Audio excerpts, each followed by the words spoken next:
My name is Amelia Scott, Major, United States Air Force. At 42, they still call me Phoenix, a legend born from the ashes. But today, in the briefing room at Vanguard Air Force Base, Colorado, that legend was being treated like a joke. When I walked in, Lieutenant Reeves, a young pilot who could have been my little brother, looked me up and down and smirked. "Sorry, Major, this is the flight squadron briefing, where you may be looking for the admin office to make coffee."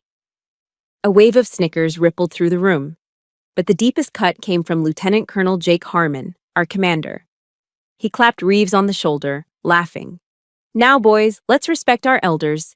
Major Scott used to be one hell of a pilot. Back in the day." He thought this public humiliation would bury me. But he didn't know, he was the reason I was here. And I brought with me a memory he tried to burn to ash 10 years ago. If you have ever been dismissed and cast aside by the very people you trusted most, let me know where you're from. Hit that like button. Because this story is about finding your voice when the whole world wants you to be silent. The briefing room at Vanguard Air Force Base smelled of two things: the acrid, slightly burnt coffee that fuels the Air Force, and testosterone.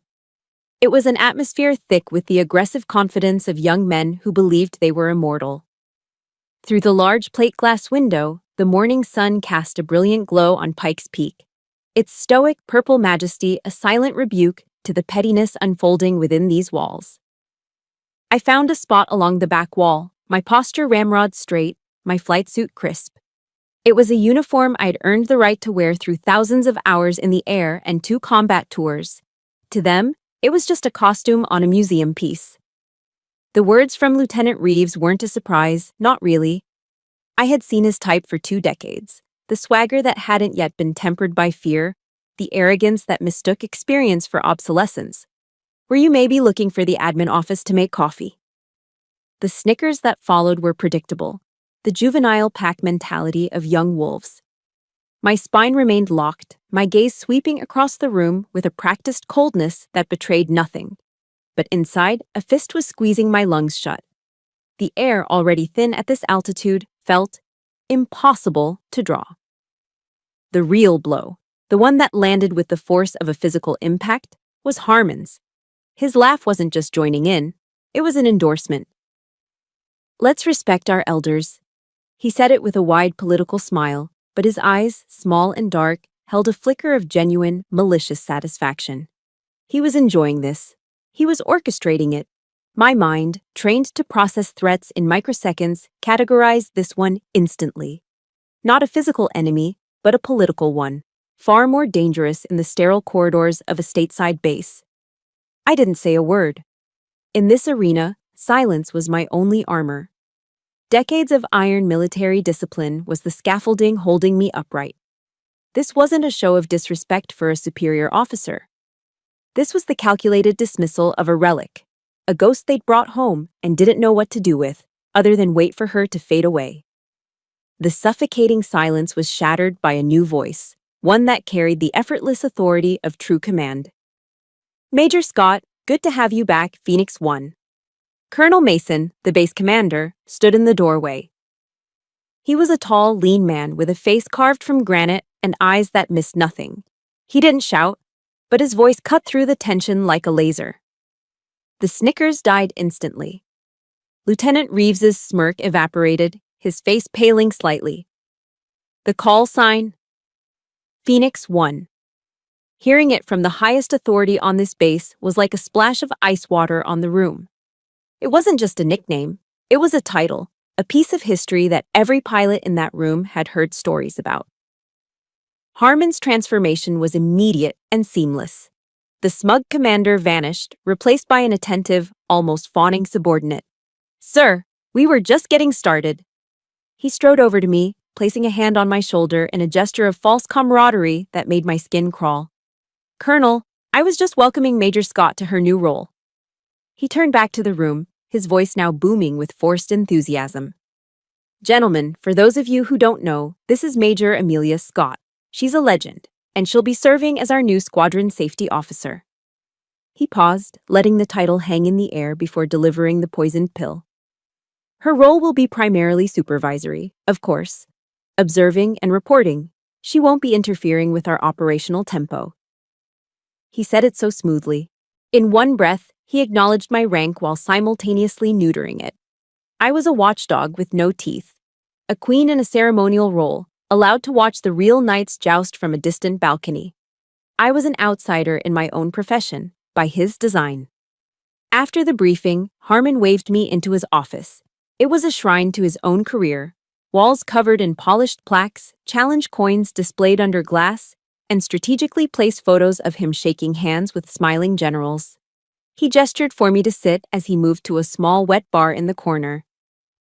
"Drink, Amelia?" he asked, his voice now oozing a familiar, syrupy charm. He didn't wait for an answer, pulling out a bottle of Knob Creek and two heavy crystal glasses. The sight of the dark amber bourbon hit me harder than Reeves's insult. It was David's favorite. He poured 2 fingers worth into each glass and handed one to me. "Welcome home," he said, settling into his large leather chair. "I imagine the last 10 years have been quiet for you. Things are faster now, more streamlined, all about performance metrics." Every word was a carefully aimed dart. Quiet life was his code for the desk jobs I'd taken, the instructor roles, the years I'd spent away from the combat cockpit after Kandahar. Faster now was his way of saying I was too slow, that I couldn't keep up. He was painting my trauma as a voluntary retirement, a flight from the pressures he now thrived on. I let the bourbon sit on the corner of his desk, untouched. My discipline held. I would not give him the satisfaction. "I'm sure I'll manage, Colonel," I said, my voice even. He just smiled, that same satisfied look in his eyes. My temporary office was exactly what I expected. A small windowless room in the basement, smelling faintly of stale air and old files. It was a closet they had cleared out, a place for things you were required to keep but hoped to forget. It was perfect. No distractions. I spent the next hour requisitioning maintenance logs for the HH-60 Pave Hawk fleet, the same model of helicopter I flew in Afghanistan. The first file that landed in my inbox was a consolidated maintenance history from our old unit, the one deployed to Kandahar.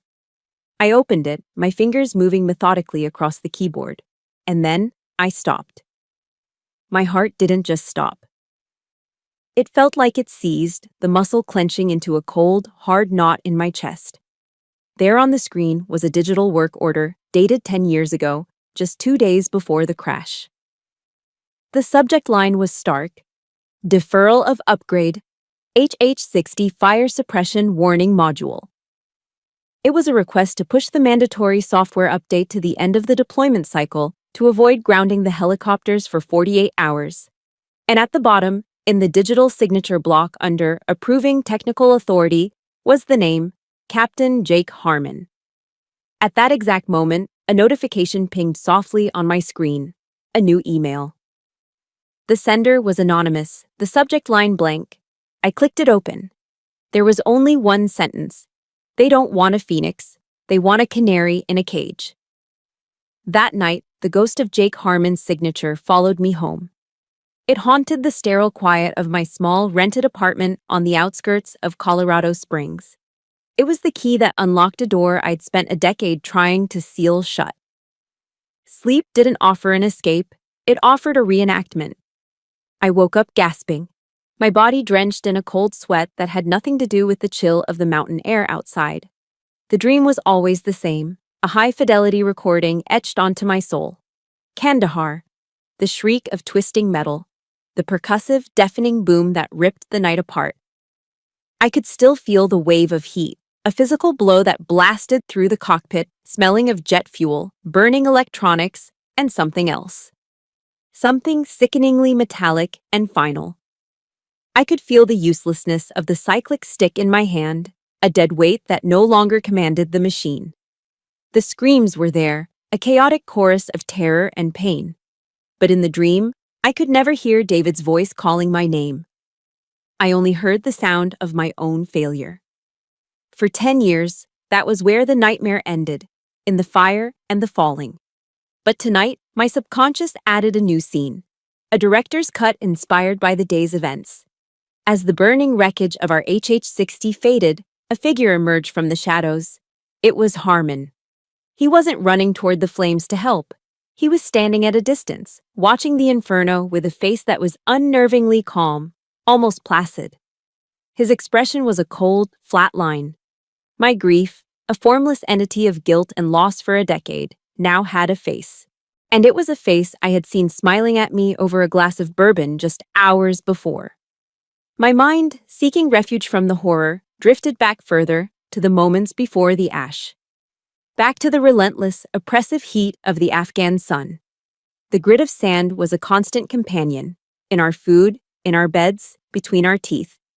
Kandahar Airfield was a monochrome world of beige dust and beige buildings, a place where the only vibrant colors were the orange and pink streaks of the sunset. One evening, just a week or so before the crash, David and I found a quiet spot on the flat roof of a concrete maintenance building. We were sharing a Hershey's chocolate bar he'd gotten in a care package from his sister in Ohio. It had melted and reformed in its wrapper a dozen times, but it was the best thing I'd ever tasted. "You know what I'm gonna do when I get out of this dust bowl?" he said, his eyes fixed on the horizon. David Vance was a man of quiet strength, a pilot whose calmness under pressure was legendary. But when he talked about the future, a boyish excitement broke through. "Let me guess," I said, licking the melted chocolate from my fingers. "Buy a fishing boat and disappear into the Florida Keys?" He laughed, a warm, genuine sound. "Close.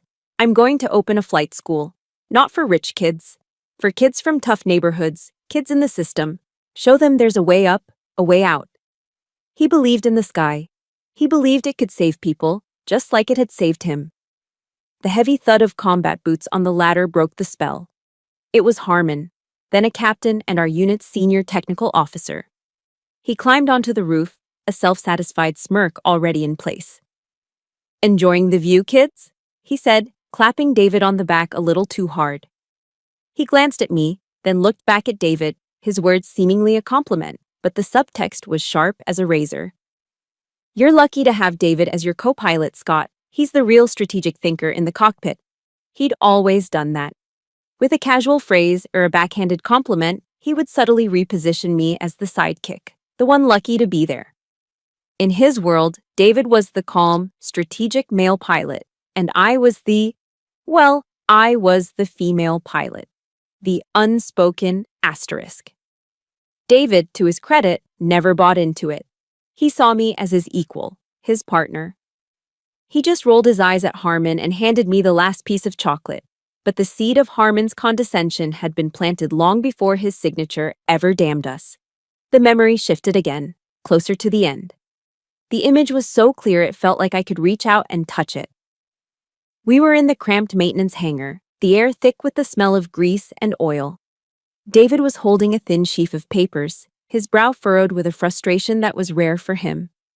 It was a technical report he'd written himself, full of jargon and data charts, but the conclusion was simple. He believed there was a latent flaw in the fire warning system's software. A glitch that could cause a catastrophic delay between an engine fire and the alert in the cockpit. "I already submitted this to Harmon," he told me, his voice tight with annoyance. "You know what he said?" I shook my head. "He said it was a minor software anomaly." David spat the words out like they were poison. "Told me we couldn't afford to let trivialities impact our mission tempo. He buried it. Just buried it." And then came the part that had gnawed at me every single day for 10 years. I remembered what I said next. I remembered the exhaustion, the desire for things to just be simple for once. I remembered trusting the chain of command more than I trusted my own partner. "He's the tech expert, David," I had said, trying to be reassuring. "If he's not worried, we shouldn't be. Don't sweat it. Don't sweat it." The regret was a physical thing, a cold weight in the pit of my stomach. I had dismissed his concern. I had sided with the system, with Harmon's smug confidence. I had failed him long before the engine did. Back in the cold darkness of my apartment, I sat up and swung my legs off the bed. I walked over to my duffel bag and pulled out a small, worn leather pouch. Inside was the only thing I had recovered from his personal effects. His dog tags. They were warped and blackened by the fire, the edges melted and smooth. I clenched them in my fist, the metal cool against my sweat-slicked palm. His last words to me echoed in my mind. It was right before that final flight, during our pre-flight checks. I'd been unusually tense, a knot of anxiety in my gut I couldn't explain. He must have seen it on my face. He leaned over and bumped his helmet against mine. "Fire's not the enemy, Amelia," he'd said, his voice calm and steady in my headset. "Fear is. Don't let it make your decisions for you." For 10 years, I had let it. I had let fear and guilt and a soul-crushing sense of survivor's shame make every decision for me. I had retreated into quiet, safe roles. I had allowed the legend of the Phoenix to become just that, a story about someone I used to be. I had stayed silent.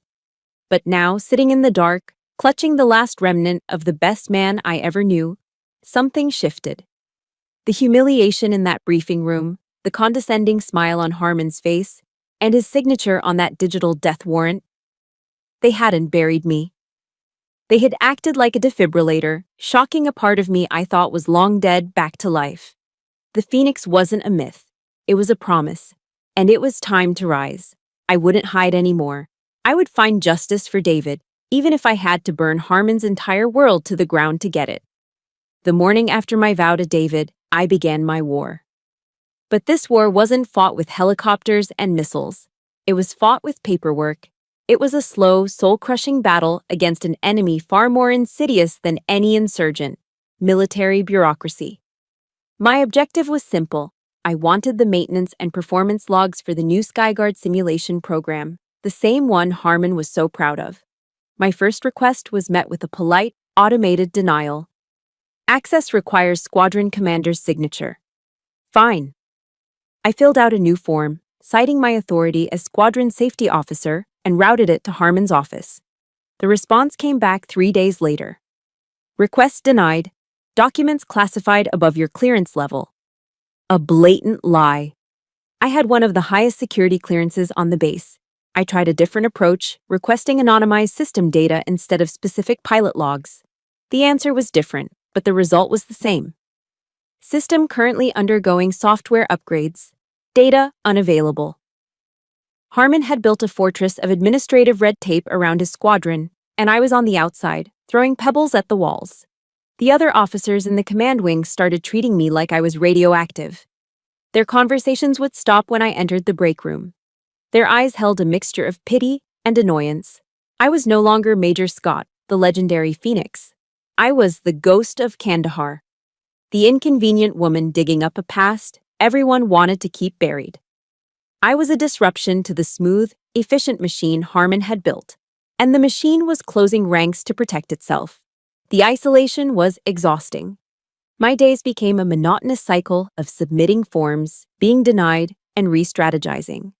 My nights were spent alone in my apartment, listening to Brené Brown audiobooks on my phone. Her voice, calm and reassuring, was a lifeline in the silent void. I'd listened to her talk about the power of vulnerability, and one phrase kept replaying in my head. Vulnerability is not weakness. It's our greatest measure of courage. It felt like a foreign concept. In my world, vulnerability was a liability that could get you killed. But here, in this quiet war, maybe it was the only weapon I had left. A week into my paper-pushing campaign, I was assigned to supervise a simulation run for Lieutenant Reeves. I sat at the safety officer's console, a secondary station behind the main simulation techs, watching the virtual cockpit on my monitor. Reeves was flying a complex mountain rescue scenario. For all his arrogance, the kid could fly. He was smooth, precise. And then I saw it. A flicker on my diagnostic screen that wasn't part of the scenario. The engine temperature for the virtual HH-60 was climbing, slowly at first, then rapidly. It was an impossible rate of increase, a clear indicator of a catastrophic oil leak. But on the main cockpit display in front of Reeves, the warning light remained dark. My blood ran cold. It was happening again.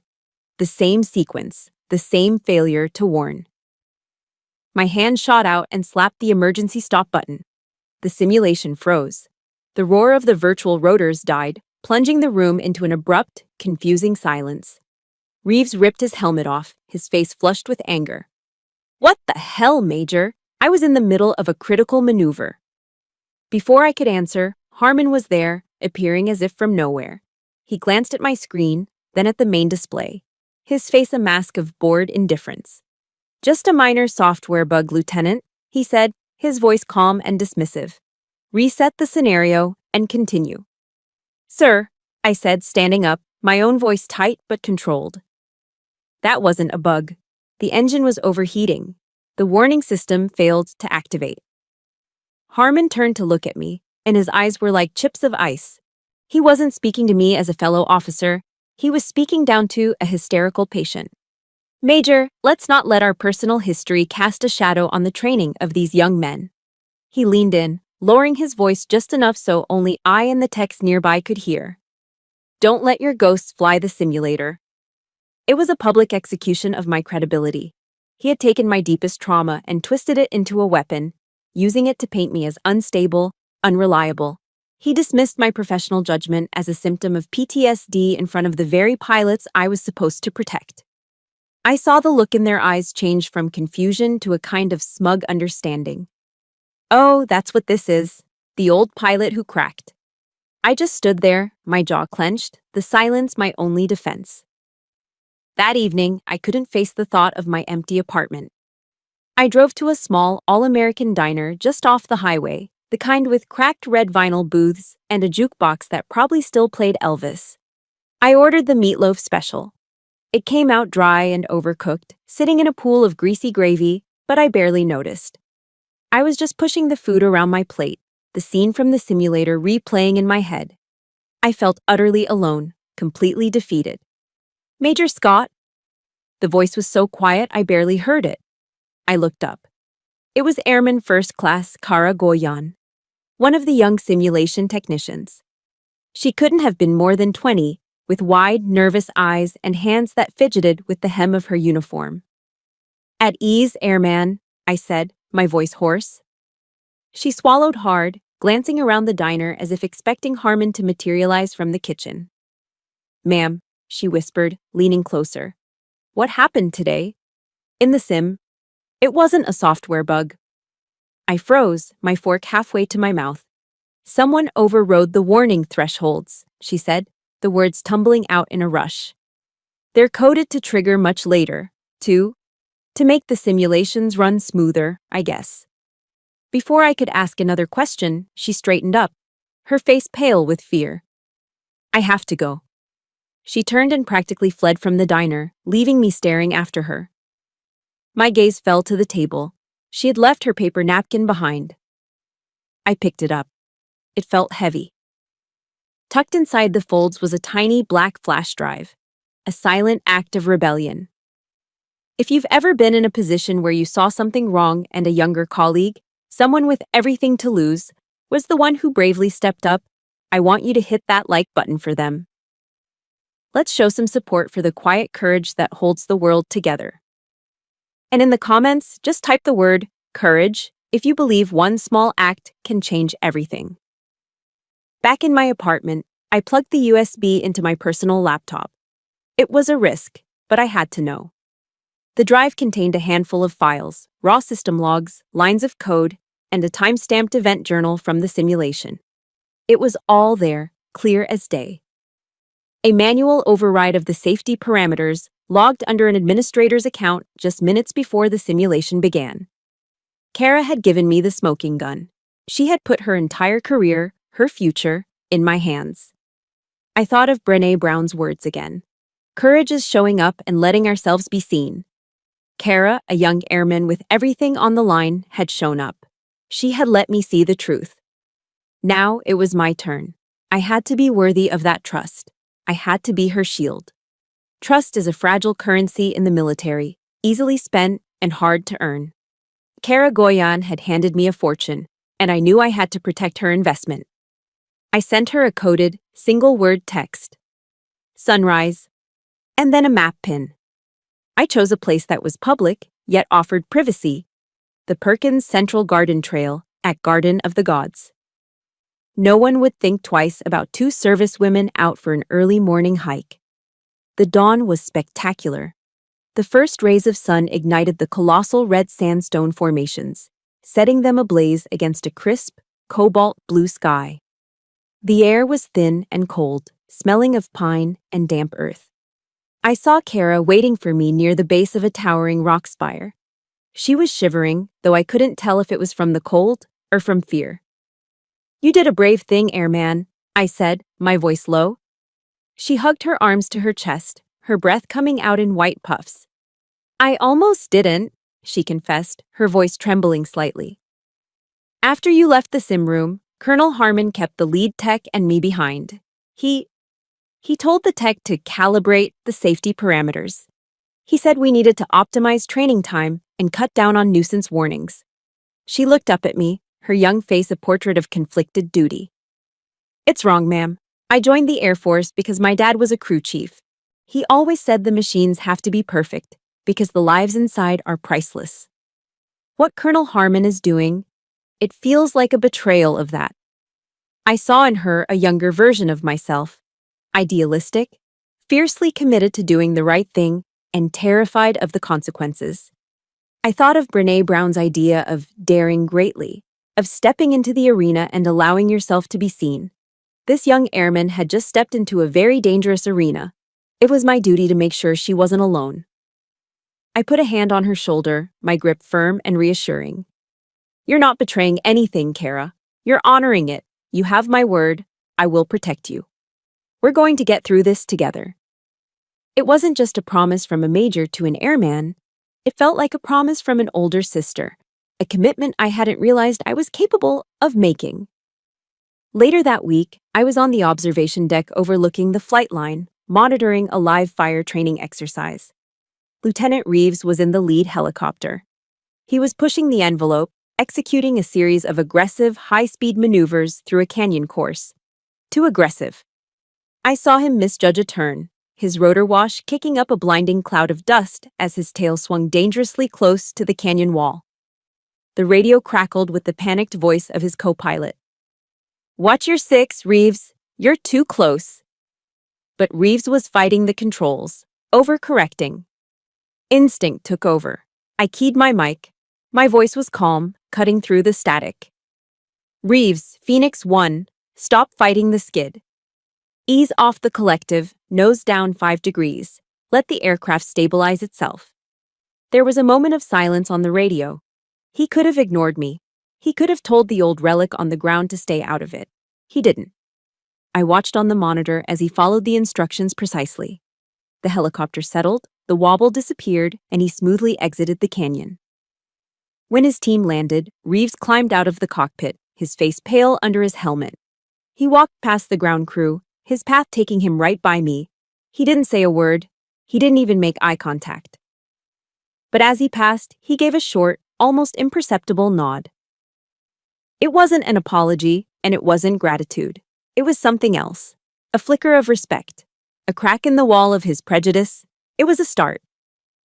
That night, I was standing in my kitchen, about to grill a piece of chicken for a lonely dinner of one. My meal prep was Spartan and efficient. A 6-ounce chicken breast and a cup of steamed broccoli. The doorbell rang, a sound so unexpected it made me jump. I opened the door to find Kara Goyan standing there, shifting nervously from foot to foot. In her hands, she held a large, greasy, gloriously fragrant box from Pizza Hut. A 2-liter bottle of Coke was tucked under her other arm. She stammered, holding the box out like an offering. "I just thought, maybe you shouldn't have to eat dinner by yourself, Major." My throat tightened. For a moment, I couldn't speak. A simple act of kindness, of human connection, felt so overwhelming it nearly brought me to my knees. "Come in, Kara," I finally managed to say. We didn't bother with plates. We sat on the floor of my sparsely furnished living room, cross-legged, leaning against the couch. We ate pepperoni pizza straight from the box and drank Coke from red plastic cups. She told me about her family back in Michigan, about how she'd joined the Air Force to pay for college and make her dad proud. And for the first time in 10 years, I found myself talking about David. Not about the crash, but about him. About his terrible jokes, his obsession with the Chicago Cubs, and his dream of opening a flight school. We were an unlikely pair, a 42-year-old major with more ghosts than furniture, and a 20-year-old airman with a dangerous secret. But in that small apartment, surrounded by the smell of cheap pizza, we had formed a temporary family, a tiny alliance held together by courage and mutual respect. It was a warmth I hadn't felt in a very long time. The warmth didn't last. The next morning, I walked out to the parking lot and found my Ford F-150 tilted at a strange angle. I got closer, and my stomach dropped. All four tires had been slashed, the rubber sliced open with deep, vicious gashes. There was no note. There were no witnesses. But the message was as clear as a direct order. Harmon knew. He knew I was digging, and he was done with subtle warnings and office politics. This was an escalation. This was a threat. I stood there in the cold morning air, looking at the violation of my property, my personal space. But I didn't feel fear. I felt a strange, cold clarity. The fire he was trying to extinguish inside me, the one Kara's courage had helped reignite, was now burning hotter than ever. He thought this would scare me off. He had no idea what he had just unleashed. The summons came the next morning, not as a polite email or a phone call, but as a young, stone-faced airman appearing at my basement office door. "Major Scott, Lieutenant Colonel Harmon wants to see you in his office, immediately." There was no room for discussion. This wasn't a request, it was a command. Walking into Harmon's office felt like stepping into a courtroom where the verdict had already been decided. He was seated behind a massive oak desk that looked like it had been carved from a fallen giant. The desk, and the entire room, was his fortress. The walls were a calculated display of power, framed degrees, medals gleaming in shadow boxes, and a dozen photos of him smiling alongside powerful men with stars on their collars. He was the king on his throne, and I was the subject being called to account. He gestured to the chair opposite him, a warm, disarming smile on his face. This was the first stage of his attack, the classic psychological tactic of a predator. Lull the prey into a false sense of security. "Amelia, have a seat," he said, his voice smooth as silk. "How are you settling in? I hope the incident with your vehicle wasn't too much of an inconvenience. Vandals, you know." "Terrible." He feigned concern, but his eyes were watching me, gauging my reaction. I gave him nothing. I simply sat, my back straight, my hands folded calmly in my lap. "I was just reviewing your file again," he continued, leaning back in his chair. "Remarkable career. Truly. Your experience is invaluable to us, which is why I'm a little concerned." This was it, the pivot. He had offered the honey, now came the venom. He slid a thin manila folder across the polished surface of the desk. It stopped a few inches from my hands. I didn't need to open it. I knew what it was. The letterhead was from the Walter Reed National Military Medical Center. It was my psychological evaluation from 10 years ago, the one that detailed every nightmare, every panic attack, every raw nerve exposed after the crash. "I know what you've been through, Amelia," he said, his voice dripping with a thick, artificial sympathy that made my stomach turn. "Post-traumatic stress is a hell of a thing, a terrible thing. It can make us see connections that aren't there, threats that don't exist." He leaned forward, his elbows on the desk, adopting the posture of a caring therapist. "You've been under a lot of stress. You're asking for old files, seeing phantom failures in the simulators. Maybe you're letting your emotions cloud your judgment. It happens to the best of us." The audacity of it was breathtaking. He was weaponizing my pain. He was taking the deepest wound of my life and attempting to use it as a tool to discredit me, to paint me as an unhinged woman haunted by her own demons. He wasn't just dismissing my concerns, he was trying to invalidate my sanity. Every word was a calculated piece of gaslighting, designed to make me doubt myself, to make me feel small and broken. The rage that had been simmering inside me began to burn with a cold, clear intensity.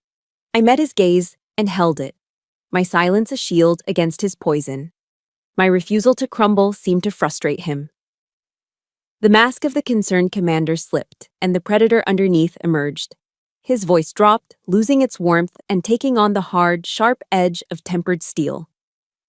"Listen to me, Scott," he hissed, the use of my last name, a deliberate act of distancing. This is my squadron, my program. You do your paperwork, you fill your square, and you stop digging up things that are meant to stay buried. Is that clear? I remained silent, my eyes locked on his. He slammed his hand flat on the desk, the sound cracking through the quiet office like a gunshot. David is dead. It was a tragedy, an accident. Accept it. Don't make me bury your career right alongside his memory. There it was, the explicit threat. He was holding my entire life's work hostage. He would use that file, twist its clinical language into a narrative of instability, and have me medically discharged. He would strip me of my rank, my honor, my very identity as a soldier. He was threatening to take the one thing I had left. The name, Phoenix, would be reduced to a cautionary tale about a pilot who couldn't handle the pressure. He would erase me. Something inside me snapped, not in a loud, explosive way, but in a quiet, profound shift of tectonic plates. The fear, the guilt, the decade of self-doubt, it all fell away, burned to ash by the sheer force of his malice. All that was left was a core of pure, unyielding resolve. A verse I hadn't thought of since I was a child in a Midwest church pew rose in my mind, clear as a bell. Yea, though I walk through the valley of the shadow of death, I will fear no evil. I slowly rose to my feet, not breaking eye contact. The act of standing shifted the power dynamic in the room. Now I was looking down at him. You're wrong about one thing, Colonel, I said. My voice was quiet, but it carried an authority that made him flinch. It was the voice of a commander, not a victim. I wasn't buried in the ashes of Kandahar, I continued, each word carefully chosen, precise. I was forged in them. I was reborn. And this time, I will not let you, or anyone else, light the match. I let the words hang in the air for a beat, watching the shock and fury bloom on his face. You can walk through your own valley of shadows, Harmon, I said. But I will not be afraid. I turned my back on him, the ultimate dismissal, and walked out of his office, my steps even and measured. I didn't look back. I didn't need to.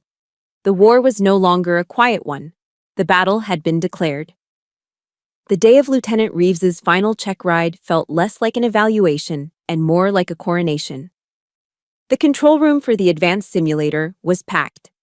Harmon was there, of course, along with several other senior officers, all gathered to witness the success of his prized pilot and his cutting-edge training program. I was relegated to the safety officer's console in the corner, a designated observer with no official input.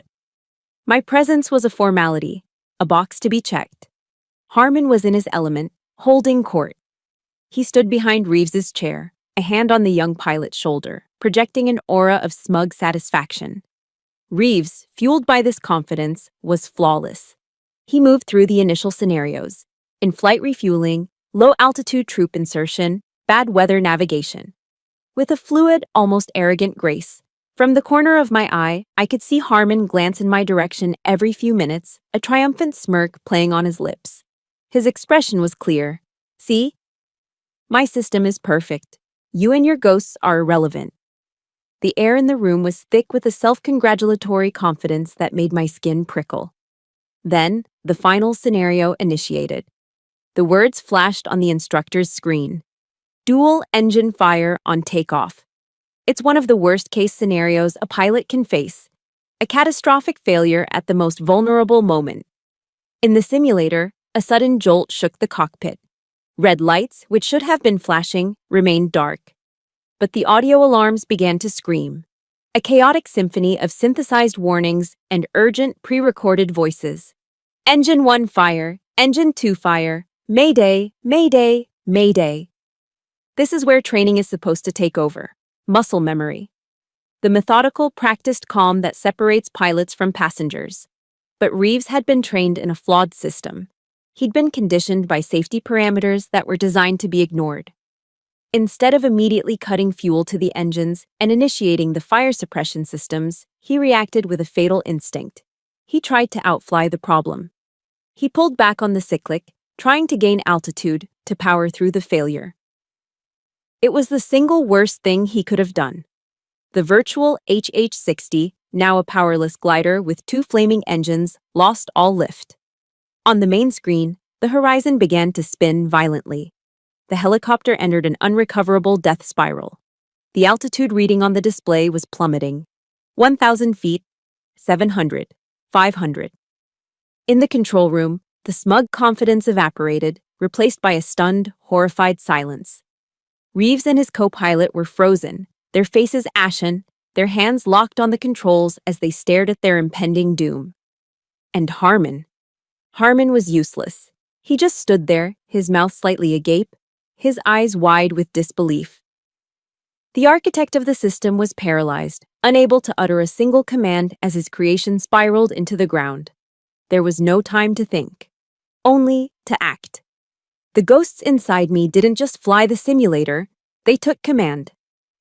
I have control. The words ripped from my throat, a command forged in the crucible of real fire and real fear. It wasn't a request, it was an announcement. In 2 long strides, I was at the main instructor's console. I didn't push the technician aside, I moved him with the force of my presence. My hands flew across the panel, a blur of motion. It was pure instinct, a decade of suppressed experience roaring back to life. Engine 1 fuel cutoff, engaged. Engine 2 fuel cutoff, engaged.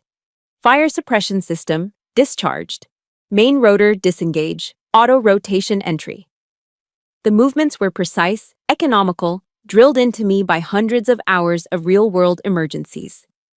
I fought the virtual aircraft, wrestled it back from the brink, stabilizing the spin and guiding the dying machine into a controlled crash landing. The screen showed a hard impact, a shower of digital sparks, and then it all went black. The alarms cut out. The room was plunged into a ringing, absolute silence. For a long moment, nobody moved. Nobody breathed. Then I straightened up and turned around. I looked first at Reeves. He was trembling, his flight suit soaked in sweat, his eyes wide with the raw terror of a man who had just watched himself die. Then I looked at Harmon. His face was a mask of disbelief and fury. "You just killed your entire crew in a simulation, Lieutenant," I said. My voice was devoid of emotion, as flat and final as a coroner's report. In the real world, you don't get a second chance. Harmon finally found his voice, his rage boiling over in an attempt to reclaim his lost authority. "Major, you have overstepped your authority," he snarled, taking a step toward me. I didn't flinch. I didn't raise my voice. I looked him dead in the eye, and the full weight of my experience, my loss, and my righteous anger was in that gaze. "Your authority doesn't mean a damn thing when the laws of physics are in play, Colonel," I said, my voice dangerously quiet. "Your careless training and your doctored parameters almost got them killed. Here. Today." I think we've all had a moment where we had to step up and take control because the person in charge was failing. It's a terrifying and empowering feeling. If you know that feeling, if you've ever had to be the one to fix a mess that wasn't yours, hit that like button. Let's acknowledge that quiet strength. And in the comments, I just want you to write one word: Phoenix. Because sometimes you have to rise up and take command. I let my eyes sweep across the faces of the other senior officers who were now staring at Harmon, then back at me, a new understanding dawning in their expressions. The silence in the room was my closing argument. I was no longer the observer, I was the judge. In combat, you learn about something called the OODA loop. Observe, orient, decide, act. It's a process for making critical decisions under fire. For the last 10 years, I had been stuck, endlessly observing my own grief. But after the simulator incident, the loop was finally re-engaged. I was no longer just reacting. I was planning. Observe. Harmon made his first critical mistake less than an hour after the failed check ride. An official memo was circulated stating that the simulator room was being sealed for unscheduled diagnostics. He then formally declared that the system logs from the test had been corrupted by a random data glitch. It was a clumsy, arrogant attempt at a cover-up. He assumed his authority was enough to make the problem disappear. Orient. That evening, Kara met me in a darkened corner of the base library. She didn't say a word, just slid a slim, black external hard drive across the table. I had a feeling he'd try to wipe it, she whispered, her eyes darting around the empty room. I enabled the remote backup protocol the second you hit the emergency stop. It's all there, ma'am. The entire session, every keystroke, including the admin command to delete the primary log file, timestamped 5 minutes after the room was cleared. Harmon's cover-up had just become my Exhibit A. The next day, I got a text from an unknown number. Fallen Firefighter Memorial, noon, Reeves. The memorial in Colorado Springs is a solemn, quiet place. Bronze statues of firefighters stand frozen in acts of heroism, a permanent tribute to those who run toward the flames. The air is heavy with respect and remembrance. It was the perfect place for a confession. I found Reeves standing before a granite wall etched with the names of the fallen. He looked like he hadn't slept. The swagger was gone, replaced by a deep, weary shame. He didn't look at me when he spoke. I was wrong, Major, he said, his voice quiet and rough. Everything I thought, everything they said about you. I was a damn fool. He finally turned to face me, and his eyes were filled with a humility that only a near-death experience can teach. You saved my life yesterday. I saw my own name on a wall just like this one. He took a deep breath. Harmon called me into his office last night. He had a prepared statement for me to sign. It said the crash was caused by a sudden and unpredictable system malfunction.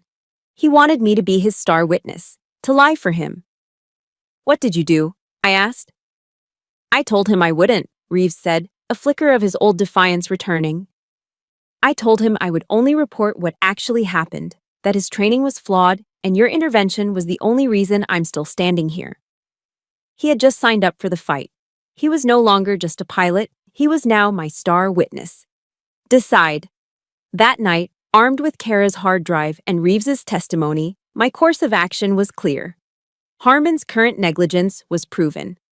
But to dismantle his career, I needed to connect it to the past. I had to prove this wasn't a recent mistake, but a pattern of behavior. I needed to find David's ghost in the machine. Kara and I turned my small apartment into a digital forensics lab. Fueled by coffee and the pizza she'd brought over, we spent the entire night digging through the massive, labyrinthine archives of the Air Force Maintenance Database. Using my old security credentials, which thankfully were still active, we began the search. It was like looking for a single grain of sand on a vast beach.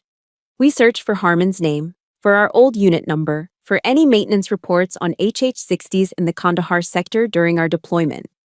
For hours, we found nothing but dead ends and redacted files. Then, around 3 a.m., I had an idea. I stopped searching for the problem and started searching for the solution. I typed in a new set of keywords: Vance, D, and fire suppression analysis. The system churned for a moment, and then a single file appeared on the screen. It was an old technical report, buried under layers of administrative archiving. My heart hammered against my ribs. The title read, Vulnerability Analysis of the HH-60 Fire Warning Module. The author, Captain David Vance. And at the bottom of the first page, 2 stark, brutal words in a digital stamp.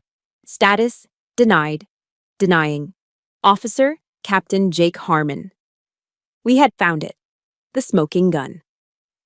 David's voice, preserved in the cold, precise language of a technical report, reaching out across a decade of silence.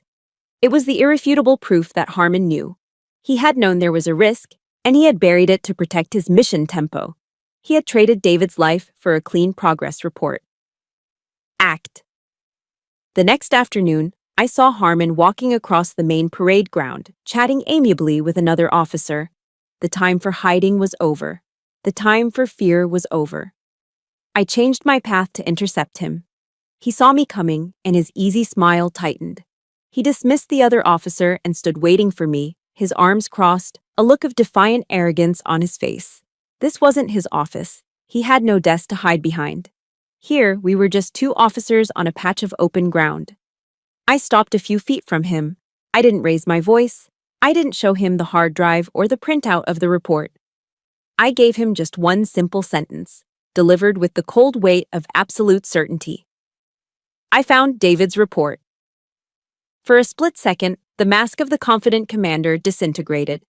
I saw raw, undiluted panic in his eyes. His face went pale. The change was so fast it was almost imperceptible, but I saw it. He recovered quickly, his expression hardening into a venomous sneer. The pretense was gone. "You have no idea who you're messing with, Scott," he hissed, his voice a low, dangerous growl. "I will destroy you. I will tear you down until there is nothing left." I looked at this man, this hollow shell of ambition and deceit, and I felt nothing but a profound, cold pity. The fire he was threatening me with was the same fire I'd been living in for 10 years.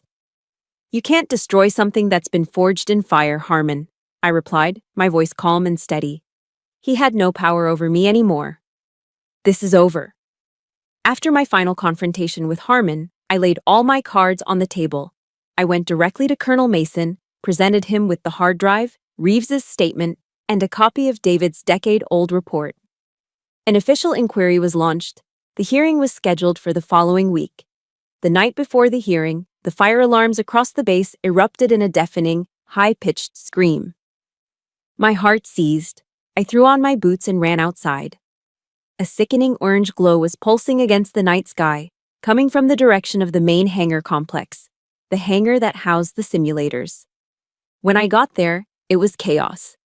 Fire trucks were screaming across the tarmac, people were shouting, and thick black smoke was pouring from the hangar doors. Then, I heard a cry that cut through the noise. "Reeves is still in there." He went back in to double-check the server racks. Everyone froze, a crowd of helpless spectators watching the inferno. But I didn't see a wall of fire. I saw Kandahar. I saw an old ghost, an old failure.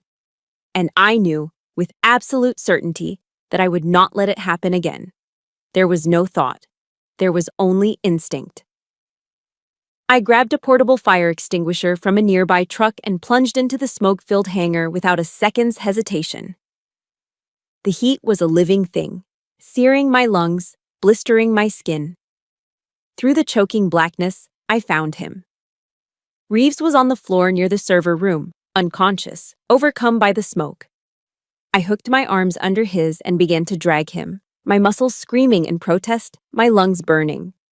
This time, I faced the fire. And this time, I brought my pilot home. My actions that night, the base newspaper later said, turned me from the troublemaker into the hero. But I knew the truth. I was just a pilot refusing to lose another wingman. The formal hearing took place in a sterile, wood-paneled conference room that felt more like a tribunal. It was presided over by a visiting one-star general, a man with a reputation for being tough, but fair.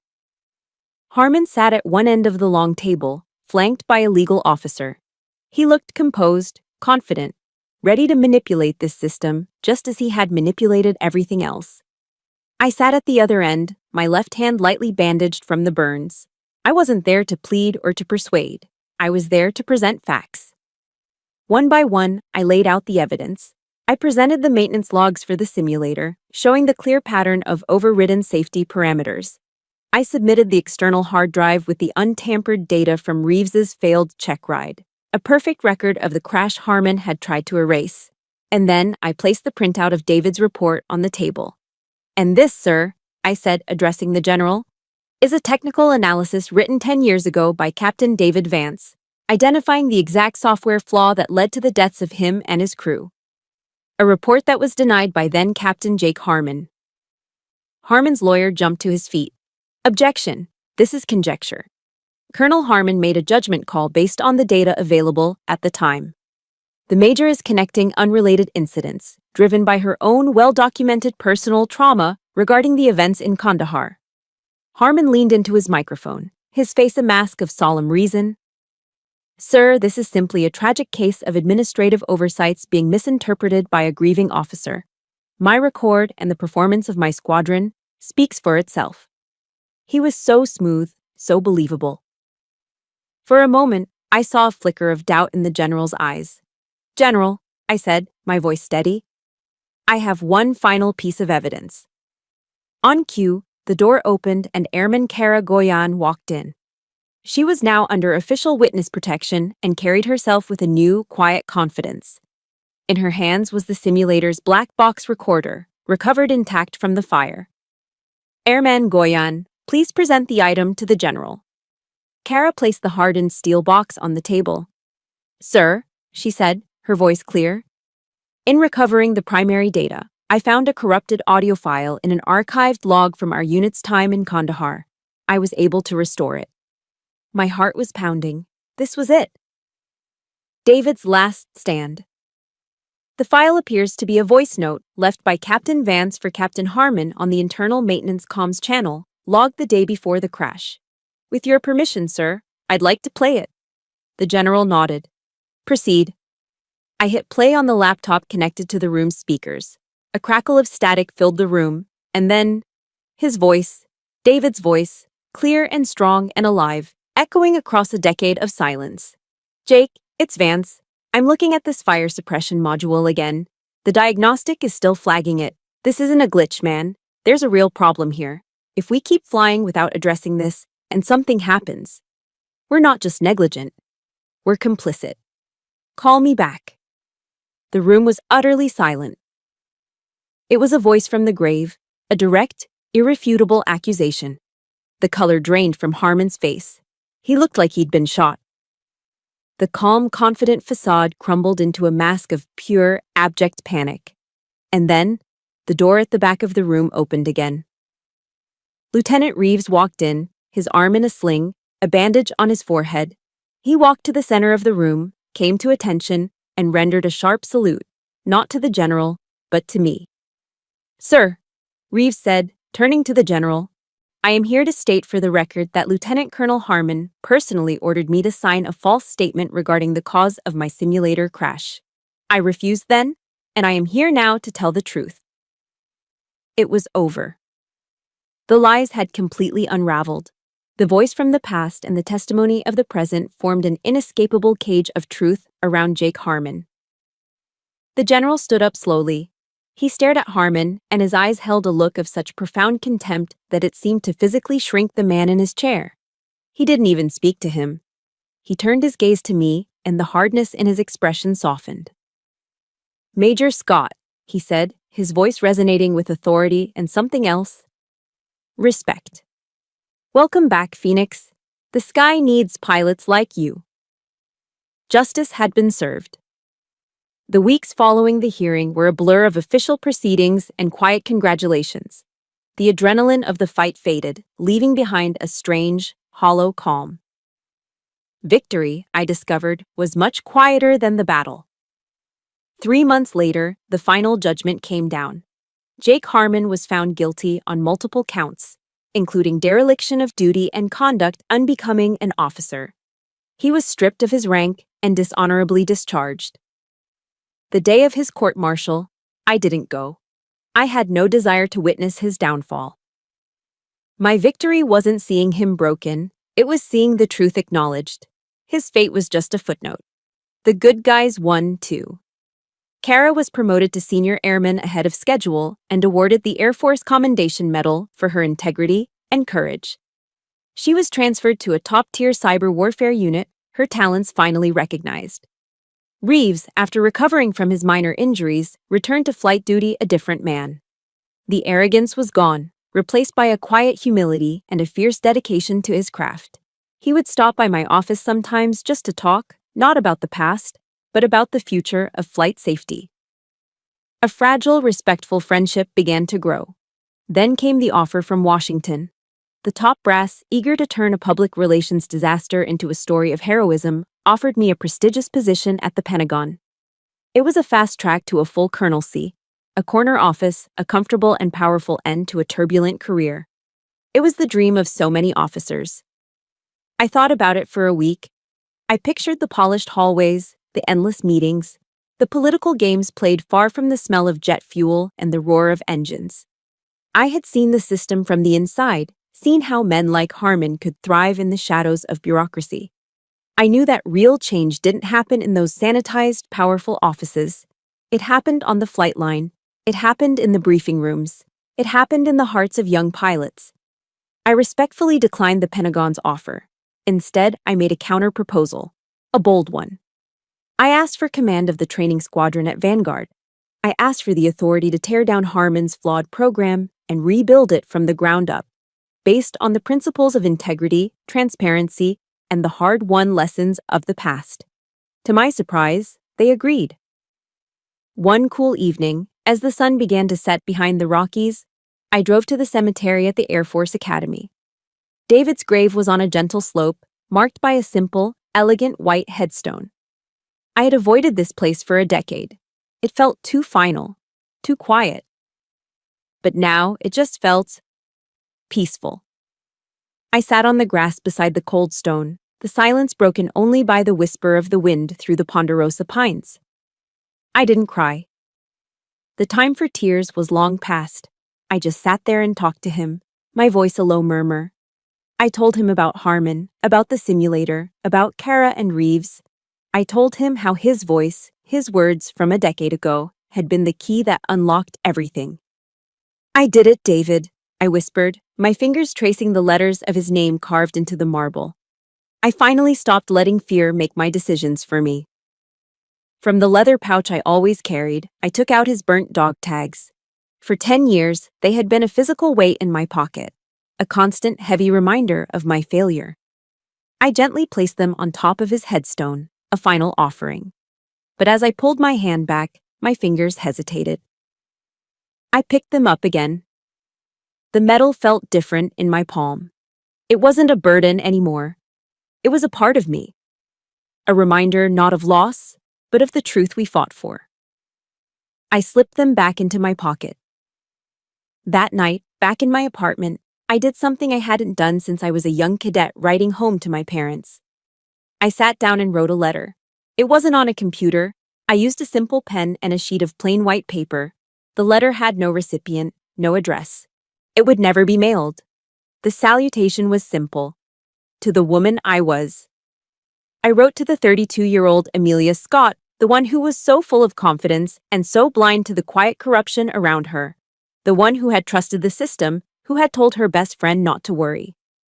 I wrote to the woman who had spent 10 years carrying a cross of guilt that wasn't entirely hers to bear. I told her that she wasn't stupid for trusting someone. I told her that she wasn't weak for believing in the chain of command. I told her she had been exhausted and scared and had done the best she could with what she knew at the time. I wrote about the crash, not as a failure, but as a crucible. A fire that had burned away her naivety and left something stronger in its place. And then, I wrote the two most difficult words of my life. I forgive you.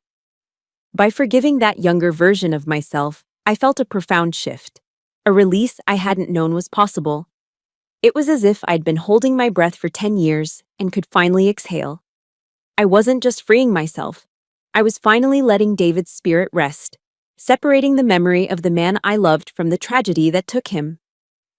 I folded the letter, placed it in a small wooden box with the old letters he had sent me, and closed the lid. The prison of the past had finally lost its hold. The work of rebuilding is slow, quiet, and deliberate. It doesn't have the adrenaline of a battle or the drama of a hearing. It's the meticulous work of laying one brick at a time, ensuring the foundation is solid enough to withstand any storm. My new command was that foundation. We called the new training curriculum the Phoenix Directive. It was more than just a syllabus. It was a philosophy. We still taught the advanced flight mechanics, the emergency procedures, the hard skills that keep you alive at 500 feet. But woven into every lesson was a focus on the things Harmon's program had ignored: integrity, accountability, and the brutal honesty of crisis decision-making. We created scenarios where the right choice wasn't the easy one, where admitting a mistake was valued more than feigning perfection. We taught our pilots that the most important instrument in the cockpit wasn't on the control panel. It was their own moral compass.